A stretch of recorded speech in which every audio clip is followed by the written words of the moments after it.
小故事屋。呼噜猪，你叹什么气呀？夏天一到，天气一热，我就没食欲。这2天我都饿瘦了，怎么办好呢？有办法，有办法！我来教你们做个红黄白粥，好喝又消暑，包准你喜欢。准备食材：南瓜、银耳、枸杞、糯米、冰糖。嘿嘿，冰糖真甜啊！呼噜猪，别偷吃。第一步，南瓜洗净切块，银耳用清水泡发，撕成小朵。第二步，把洗干净的糯米、南瓜块、枸杞、银耳、冰糖放入粥锅。第三步，开始煮粥。当当当当，好喝的红黄白南瓜粥煮好了。咦，粥呢？真香，真香！太好喝了，我还要。呼噜猪，你这是没食欲的样子吗？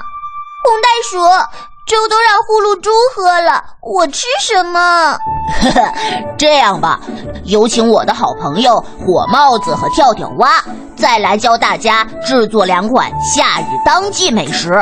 魔幻便便奶昔做法，所需食材：紫薯、冰糖、牛奶、草莓、芒果。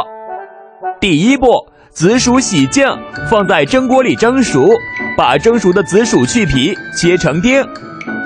第二步，把切成丁的紫薯和冰糖放在料理机中，再加入牛奶。第三步，启动料理机2分钟即可。魔幻便便奶昔完成。红黄绿做法，所需食材和调料：西兰花、花椰菜、大蒜、胡萝卜、淀粉、油、盐。第一步，把西兰花和花椰菜撕成小朵，放入沸水中焯2分钟，在冷水中浸一下，然后沥干。把大蒜切成蒜末。第二步，锅内倒入少许油，待油温8分热后，放入蒜末，炒出蒜香味后，放入沥干的西兰花和花椰菜，大火翻炒。第三步，调一勺量的水淀粉，倒入锅中勾芡，放入少许盐，关火盛盘。第四步，把胡萝卜切片，并用模具做出好看的形状，在沸水中焯一下，入盘做点缀。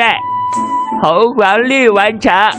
小朋友，你喜欢我们今天介绍的美食吗？